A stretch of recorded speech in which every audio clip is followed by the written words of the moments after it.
में सारता रोज देखी देखी हमर होकर जा फटता भतारी साला सब दिन के गेहूं काटता भतारी साला सब दिन के गेहूं काटता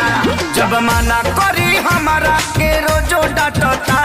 जब मना करी हमारा के रोजो डांटता भतारी साला सब दिन के गेहूं काटता भतारी साला सब दिन के गेहूं काटता।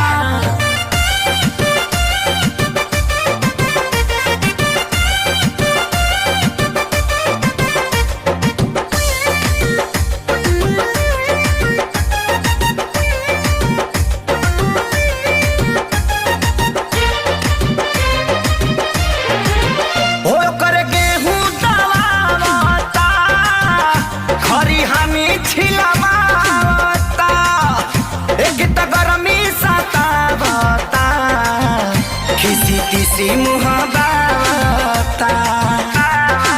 ए सखी सुनो ना ए हो कर गेहूं दवावता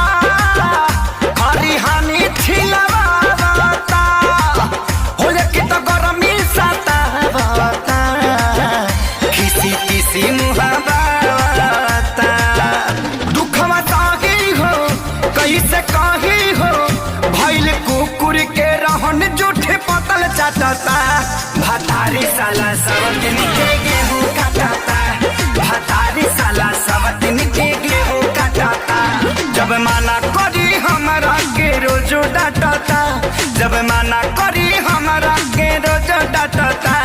भतारी साला सब दिन के